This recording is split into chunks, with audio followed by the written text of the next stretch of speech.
Hoax, hak kekayaan intelektual. Gua ide kreatif banget nih buat nama baru. Saran aja. Singkatan ini Happy Bed, hak perlindungan pendaftar yang bayar duluan. Masa komedian dianggap nggak kreatif?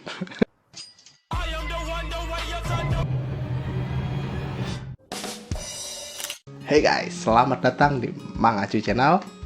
Sumber segala wawasan gak penting yang lahir dari rasa penasaran gue. Nama gue Acuy, dan di video ini gue mau bahas hal yang menghubungkan antara dua hal ini, informasi palsu dan hak kekayaan intelektual. Kenapa gue mau bahas ini? Ini karena kewajiban kemiskinan intelektual.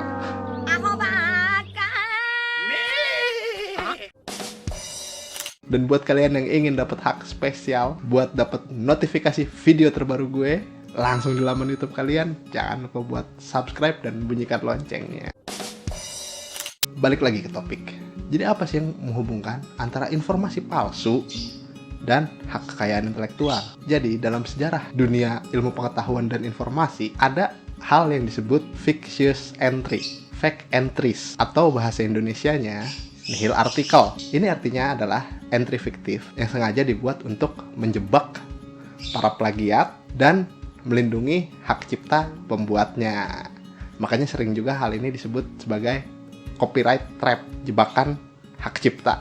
Metode ini udah pernah dipakai di dunia di kamus ataupun peta dan banyak hal lainnya lah, ensiklopedi mungkin termasuk itu. Jadi intinya, kalau ada yang ngejiplak produk mereka, baik itu kamus maupun peta, dan penjiplak yang meniru dengan plek-plekan produk tersebut, maka fake entries-nya itu tadi, informasi yang palsunya tadi itu akan ikut tercopy.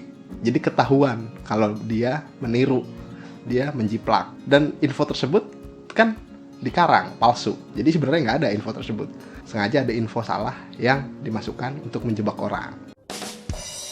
Kita mulai dari contoh yang pertama, kamus. Masa sih di kamus ada info bohong, info yang salah, tapi benar? Pernah, dan ini bukan kamus sembarangan. Ini adalah kamus Oxford, lebih tepatnya The New Oxford American Dictionary, singkatannya NOAD. Jadi ceritanya, waktu itu tahun 2005, The New Oxford American Dictionary ini ngeluarin pengumuman bahwa di edisi kedua kamus mereka ada satu kata fiktif yang sengaja dimasukkan di dalamnya. Kata tersebut adalah equivalent. Salah satu pronunciation Bang. Oh ya, maaf kalau salah pronunciation-nya ya. Bentar, kan katanya aja palsu.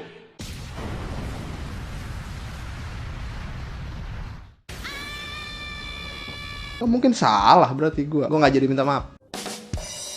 Lanjut, ceritanya edisi kedua New Oxford American Dictionary itu terbit pada tahun 2001. Isi teks kamusnya itu waktu itu ceritanya didistribusikan termasuk dalam bentuk elektronik, dalam bentuk digital, yang otomatis jadi lebih riskan dan lebih gampang dijiplak. Kan gampang, jadi tinggal ada nih digitalnya nih, print, kasih nama kamus Acuy Dictionary, kan bisa gitu loh. Nggak susah karena udah digital. Tapi nggak semudah itu, Patrick. Gasp. I never would have guessed. Karena ada kata equivalence ini, berarti kalau ada kamus yang nyantumin kata-kata palsu tersebut, kata equivalence itu, maka kemungkinan kamus tersebut nyolong atau jiplak.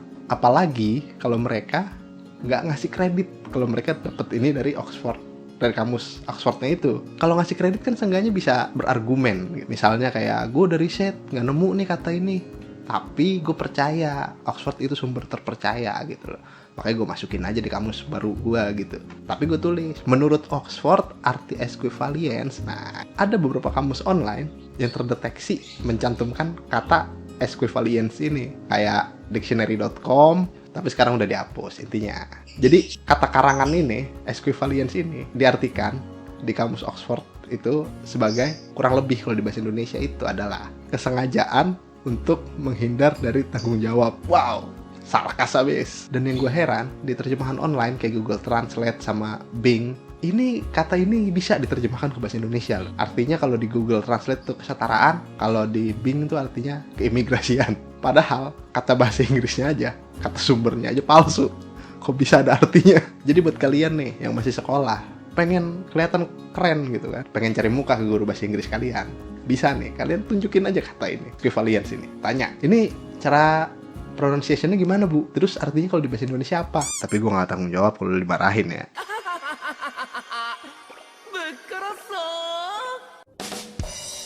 Lanjut ke entry fiksi yang kedua. Nah, yang kedua ini ada di bidang geografi, di peta. Jadi, di awal 90-an itu ada tren di antara pembuat peta itu untuk memasukkan kota palsu di peta mereka. Istilahnya ada sendiri, namanya paper town. Kota yang cuma ada titiknya doang di peta. Cuma kalau kita ngikutin peta itu untuk mencapai kotanya nggak ada. Jadi salah satu yang paling terkenal adalah kota Aglo, New York. Aglo atau Egloe kali?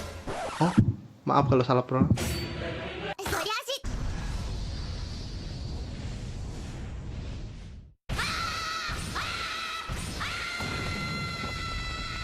Kan bohongan juga, Patrick. Gasp! I never would have guessed. Jadi kota Aglo ini dibuat pada tahun 1930-an oleh perusahaan produsen peta namanya General Drafting. Aglo itu sendiri, nama kota palsunya itu sendiri, itu adalah anagram dari nama pendiri perusahaan General Drafting tadi sama asistennya. Namanya adalah Otto J. Lindbergh sama Ernest Alpers. Nah, kalau ini gue minta maaf beneran kalau salah pronunciation-nya. Sama kayak kamus Oxford tadi, kota palsu ini juga dibuat untuk jebakan hak cipta, buat menjebak produsen peta lain supaya tidak menjiplak karya mereka. Tapi cerita kota ini nggak berakhir di situ, Ben. Nggak berakhir di situ. Jadi pada tahun 1950-an ada orang yang ngikutin peta yang mereka buat itu, yang ada kota palsunya itu, dan sampai di titik tersebut, dan dia memutuskan untuk mendirikan toserba di situ. Dikasih nama toserbanya adalah Aglo General Store, sama seperti nama kota palsunya itu, namanya Aglo General Store. Lalu kemudian ada produsen peta lain namanya Rand McNally, sekali lagi maaf kalau salah pronunciation, yang memasukkan kota tersebut di petanya. Ada jadi yang pakai akhirnya ada yang pakai. Nah, langsung tuh kan ngeliat, wah ada yang niru nih, langsung dituntut tuh pihak Rand McNally dituntut oleh General Drafting. Jadi kota palsunya itu digunakan untuk membuktikan bahwa ini orang ini jiplak. Tapi pihak Rand McNally-nya itu akhirnya berhasil menang di persidangan karena kota fiktif tersebut setelah ada toserba baru tadi dengan nama yang sama, maka otomatis kota fiktif itu menjadi benar-benar ada, menjadi kota beneran, kota real. Menang dia. Tapi toserba tersebut ya sekarang udah bangkrut dan udah nggak ada lagi di situ, dan Aglo kembali menjadi kota fiktif. Bahkan kota ini sempat muncul di awal di Google Maps. Kota Aglo ini sempat muncul di Google Maps sebelum akhirnya dihapus. Pastinya di peta-peta lain juga udah dihapus gitu. Kota ini sempat rame di Amerika karena waktu itu sempat keluar novel yang kemudian diadaptasi jadi film karya John Green, judulnya Paper Town. Buat yang nggak tahu, John Green tuh dia adalah novelis yang ngarang The Fault in Our Star.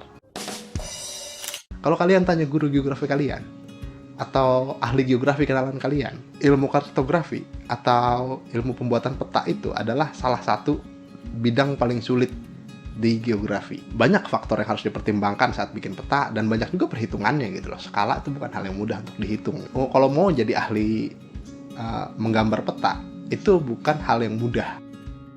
Makanya menurut gue wajar banget ketika mereka masukin kota palsu itu untuk melindungi hak cipta mereka supaya tidak mudah dijiplak oleh orang-orang yang tidak bertanggung jawab. Sayang pas riset, gue nggak nemu kota palsu yang dibuat untuk menjebak hak cipta itu di Indonesia. Gue nggak nemu. Tapi gue ada ide nih buat Badan Informasi Geospasial. Kita kerjain yuk, membuat peta di seluruh dunia, termasuk Google Map. Bikin aja satu titik di Jawa Barat. Yang pastiin dulu di situ nggak ada apa-apa. Titikin di situ, terus sebut tempat itu Cicilalang. Jadi kalau ada turis atau ahli pembuat peta nanya, atau mungkin anak cucu kita di masa depan nanya, boleh juga untuk bercanda ke teman yang nggak tahu. Bro, lama banget. Lo emang sini lewat mana? Lewat Cicilalang gue tadi. Cicilalang? Apaan tuh? Baru denger gue. Oh, lo nggak tahu itu jebakan hak cipta men, dibikin di situ. Kampung yang cuma ada di peta doang, nggak ada, aslinya mah nggak ada. Cuma kita sebut aja Cicilalang gitu. Oh, aneh banget namanya Cicilalang. Artinya apaan? Singkatan itu, singkatan. Masa lo nggak tahu? Itu singkatan dari